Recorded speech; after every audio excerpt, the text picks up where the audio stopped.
Libya's anti-Gaddafi fighters have seized the police headquarters in Sirte. Reports from the center of the former Libyan leader's hometown are that Gaddafi loyalists are beginning to abandon the battle and that the level of fighting is dying down. Let's go live with the very latest to Tony Birtley, who's in the center of Sirte. Tony, so it seems a breakthrough there by the NTC fighters. How much longer do you think until they're in full control of Sirte?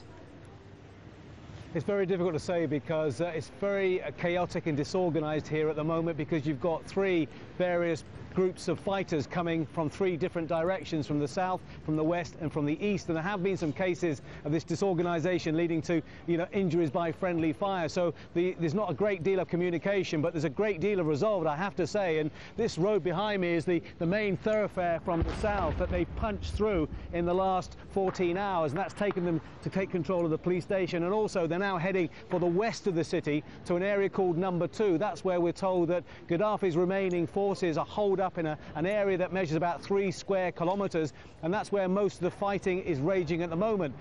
We don't know if there are other pockets around the city, but at the moment that's where the focus is on.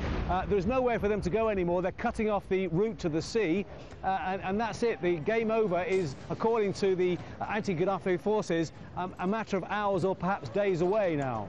And Tony, what about the civilians who've stayed behind? I mean, presumably some of them are Gaddafi's supporters. How are they getting on? How are they being treated by the NTC fighters there? Well, I have to say they've been treated very well. The cases that we have seen, very frightened and terrified civilians who've gone through this terrible bombardments in the last few days. They've been huddled together in homes for safety, and they've been treated very well. They've been given food, water and transport. They have been rounding up men who are of fighting age. We've seen a lot of people who've been arrested. Some were cuffed, some were not. They have been treated fairly well to our knowledge.